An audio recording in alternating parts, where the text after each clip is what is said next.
ये आकाशवाणी देहरादून है। अब आप प्रियंका मलिक से प्रादेशिक समाचार सुनिए। पहले मुख्य समाचार। मुख्यमंत्री पुष्कर सिंह धामी ने आज अल्मोड़ा, चंपावत, पिथौरागढ़ में आपदा प्रभावितों से मुलाकात की और कहा सरकार पीड़ितों को हर संभव मदद देगी। केंद्रीय पर्यटन एवं राज्य रक्षा मंत्री अजय भट्ट ने अधिकारियों को राहत कार्यों में तेजी लाने के निर्देश दिए। आपदा राहत कार्यों में तेजी और कोविड टीके की दूसरी डोज 100% लक्ष्य की प्राप्ति के लिए मुख्यमंत्री ने जिलाधिकारियों को निर्देश दिए। और स्वच्छ भारत अभियान के तहत अब तक प्रदेश में 80,000 किलोग्राम से अधिक प्लास्टिक कूड़ा इकट्ठा किया गया। देश ने कोविड टीकाकरण अभियान के अंतर्गत 100 करोड़ टीके लगाने का लक्ष्य हासिल कर इतिहास रच दिया है। इस महत्वपूर्ण कार्य में योगदान करने वाले चिकित्सकों, नर्सों और अन्य स्वास्थ्य कर्मियों का आकाशवाणी अभिनंदन करता है। इसके साथ ही हम आपको सतर्क भी करना चाहते हैं कि कोविड अभी समाप्त नहीं हुआ है। आप सभी से हमारी अपील है कि यथाशीघ्र दोनों टीके लगवाएं और अन्य लोगों को भी प्रोत्साहित करें। त्योहारों के समय कृपया इन 3 आसान उपायों का पालन जरूर करें। मास्क पहनें, 2 गज की सुरक्षित दूरी बनाए रखें, हाथ और चेहरा साफ रखें।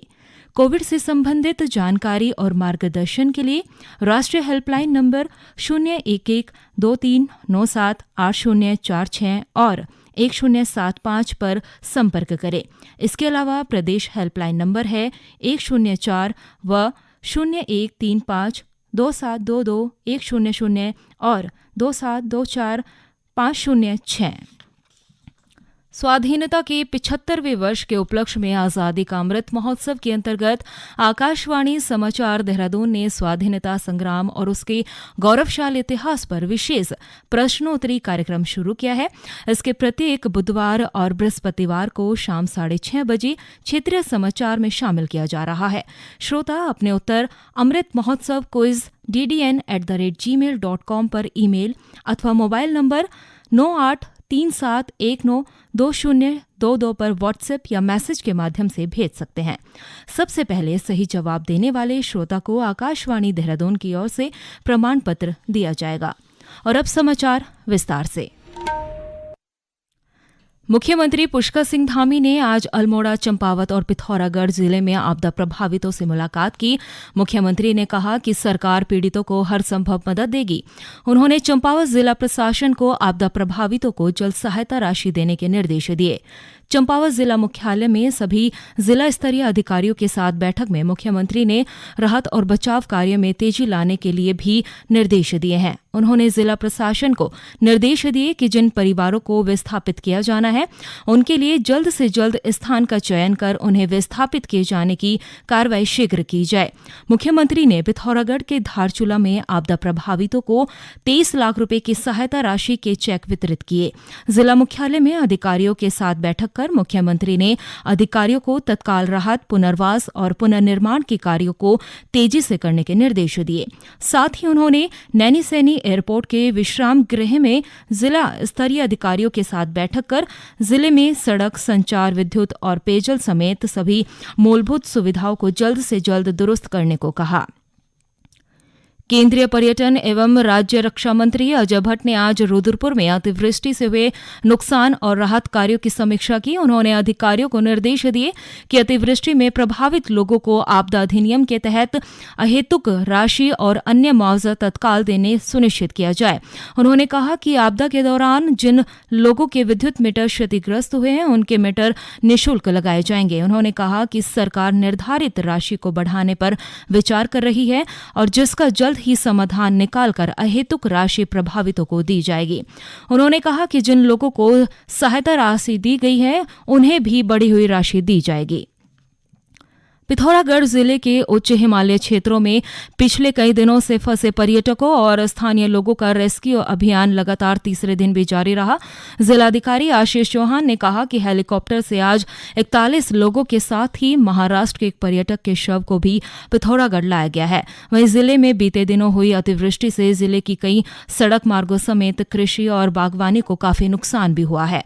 नुकसान का आंकलन करने के लिए आई केंद्रीय की इंटर मिनिस्ट्रियल सेंट्रल टीम ने कल और आज जिले के विभिन्न क्षेत्रों का स्थलीय निरीक्षण कर आपदा से हुई क्षति का निरीक्षण भी किया है। केंद्रीय गृह मंत्री अमित शाह के निर्देश पर 5 सदस्यीय टीम ने चारधाम प्रोजेक्ट के अंतर्गत पिथौरागढ़ से घाट तक निर्मित ऑल वेदर रोड समेत प्रधानमंत्री ग्राम सड़क योजना के अंतर्गत निर्मित सड़कों और जिले के विभिन्न क्षेत्र में हुए नुकसान का जायजा लिया।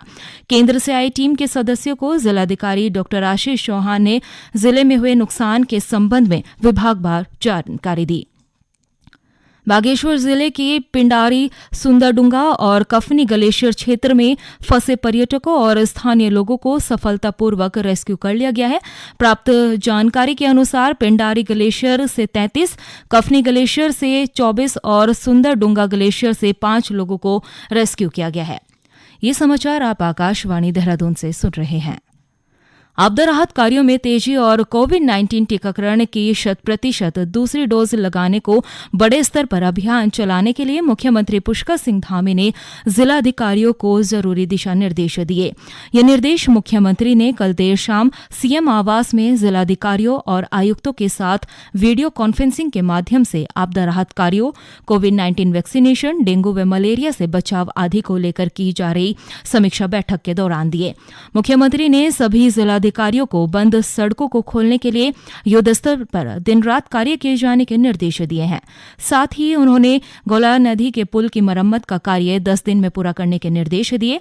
मुख्यमंत्री ने जिलाधिकारियों को ये भी निर्देश दिए कि क्षतिग्रस्त भवनों, पुस्तों और खेतों को हुए नुकसान का अलग से आंकलन कर जल्द विवरण शासन को उपलब्ध कराया जाए ताकि आपदा मानकों के लिए अतिरिक्त धनराशि की व्यवस्था के प्रयास किए जा सके। उन्होंने डेंगू और मलेरिया की रोकथाम के लिए साफ सफाई, पेयजल की स्वच्छता, दवा छिड़काव और फॉगिंग की प्रभावी व्यवस्था बनाने को भी कहा है। राज्य में आई प्राकृतिक आपदा के दृष्टिगत मुख्यमंत्री पुष्कर सिंह धामी ने अपने 1 महीने का वेतन मुख्यमंत्री राहत कोष में जमा करने की घोषणा की। उन्होंने इसके लिए अपर मुख्य सचिव, सचिवालय प्रशासन विभाग को आवश्यक कार्यवाही करने के निर्देश दिए। वहीं प्रदेश के भारतीय प्रशासनिक सेवा के सभी अधिकारी अपने 1 दिन का वेतन मुख्यमंत्री राहत कोष में देंगे। ये जानकारी उत्तराखंड आईएएस एसोसिएशन की ओर से दी गई है। पूर्व मुख्यमंत्री हरीश रावत ने अतिवृष्टि से हुए नुकसान पर राज्य सरकार को आपदा के स्थानीय मानकों में सुधार करने की मांग की है। आज अल्मोड़ा में पत्रकारों से बातचीत में उन्होंने कहा कि केंद्र से बिना मदद लिए भी राज्य सरकार 5 से 7 करोड़ में आपदा प्रभावितों की मदद कर सकती है। पत्रकार वार्ता में प्रदेश अध्यक्ष गणेश गोदियाल भी मौजूद रहे। आजादी के अमृत महोत्सव के तहत नेहरू युवा केंद्र संगठन ने स्वच्छ भारत अभियान के दौरान देश भर में 75 लाख किलोग्राम से अधिक प्लास्टिक कूड़ा इकट्ठा 23 दिनों के भीतर किया है, जिसमें प्रदेश में अब तक 80,000 किलोग्राम से अधिक प्लास्टिक कूड़ा एकत्रित किया गया। राज्य के दूरदराज के गांव बरोगी, हरसिल, केदारनाथ मंदिर, हर की पैड़ी जैसे विभिन्न जगहों से युवाओं की ओर से स्वच्छ भारत कार्यक्रम चलाया गया। प्रदेश में नेहरू युवा केंद्र संगठन के निदेशक उमेश सहानी ने बताया कि केंद्रीय युवा एवं खेल मंत्री अनुराग ठाकुर के आह्वान पर युवा मंडलों ने कूड़ा मुक्त भारत के सपनों को साकार करने की पहल की है। उन्होंने कहा कि नेहरू युवा केंद्र संगठन और केंद्रीय खेल मंत्रालय भविष्य में भी राज्य को स्वच्छ बनाने के लिए कार्य करता रहेगा। प्रधानमंत्री नरेंद्र मोदी कल यानी 24 अक्टूबर को आकाशवाणी से मन की बात कार्यक्रम में अपने विचार साझा करेंगे। ये इस मासिक रेडियो कार्यक्रम की 82वीं कड़ी होगी। मुख्यमंत्री पुष्कर सिंह धामी ने केंद्रीय सड़क अवसंरचना निधि के अंतर्गत विभिन्न विकास कार्यों के लिए 391 करोड़ से अधिक की वित्तीय स्वीकृति प्रदान की है। मुख्यमंत्री ने टिहरी गढ़वाल के विधानसभा क्षेत्र नरेंद्र नगर में लक्ष्मण झूला में वैकल्पिक सेतु के निर्माण के लिए 68 करोड़ 86 लाख रुपए और अल्मोड़ा में धारी डोभा गिरेछीनी मोटर मार्ग के सुदृढ़ीकरण के लिए 15 करोड़ 45 लाख रुपए की स्वीकृति प्रदान की है। साथ ही उधम सिंह नगर के नगला किच्छा राजमार्ग के चौड़ीकरण और सुदृढ़ीकरण के लिए 53 करोड़ 74 लाख रुपए की स्वीकृति प्रदान की है। रुद्रप्रयाग के जिलाधिकारी मनोज गोयल ने आज जिले में संचालित विभिन्न विकास योजनाओं की प्रगति की समीक्षा बैठक कर सभी कार्यों को समय पर पूरा करने के निर्देश दिए हैं। जिलाधिकारी ने जिला सेक्टर के अंतर्गत विभिन्न विभागों के प्रस्तावों की समीक्षा करते हुए विभागों को निर्देश दिए कि जिन विभागों ने जिला सेक्टर के अंतर्गत पूर्व में आवंटित धनराशि व्यय कर ली हो, वो 1 सप्ताह के अंतर्गत अवशेष धनराशि अवमुक्त कराना सुनिश्चित करे। उधम सिंह नगर के विधानसभा क्षेत्र खटीमा के प्राथमिक स्वास्थ्य केंद्र का नाम स्वतंत्रता संग्राम सेनानी स्वर्गीय विशन सिंह मुढ़ीला प्राथमिक स्वास्थ्य केंद्र दियोरी खटीमा किए जाने को स्वीकृति दे दी गई है। ये घोषणा मुख्यमंत्री ने हाल ही में की थी। राज्य अधिकारी कार्मिक शिक्षक संघ के अधिकारियों ने मुख्यमंत्री पुष्कर सिंह धामी से देहरादून में उनके आवास पर मुलाकात की और 2001 बैच के पुलिस आरक्षियों को 4600 ग्रेड पे की घोषणा करने पर मुख्यमंत्री का आभार व्यक्त किया। इस मौके पर पदाधिकारियों ने महासंघ की विभिन्न मांगों से संबंधित ज्ञापन भी मुख्यमंत्री को सौंपा। राष्ट्रव्यापी टीकाकरण अभियान के अंतर्गत अब तक 101 करोड़ 30 लाख से अधिक कोविड टीके लगाए गए हैं। स्वास्थ्य मंत्रालय ने बताया कि कल 68,48,000 से अधिक टीके लगाए गए। इस दौरान 16,000 से अधिक नए मरीजों में संक्रमण की पुष्टि हुई है। कल 17,000 से अधिक लोग स्वस्थ हुए। इसके साथ ही अब तक 3,35,32,126 लोग ठीक हो चुके हैं। और अंत में मुख्य समाचार एक बार फिर। मुख्यमंत्री पुष्कर सिंह धामी ने आज अल्मोड़ा, चंपावत, पिथौरागढ़ में आपदा प्रभावितों से मुलाकात की और कहा सरकार पीड़ितों को हर संभव मदद देगी। केंद्रीय पर्यटन एवं राज्य रक्षा मंत्री अजय भट्ट ने अधिकारियों को राहत कार्यों में तेजी लाने के निर्देश दिए। आपदा राहत कार्यों में तेजी और कोविड टीके की दूसरी डोज के 100% लक्ष्य की प्राप्ति के लिए मुख्यमंत्री ने जिलाधिकारियों को निर्देश दिए।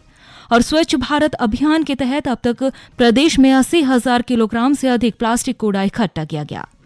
इसी के साथ प्रादेशिक समाचार समाप्त हुए। नमस्कार।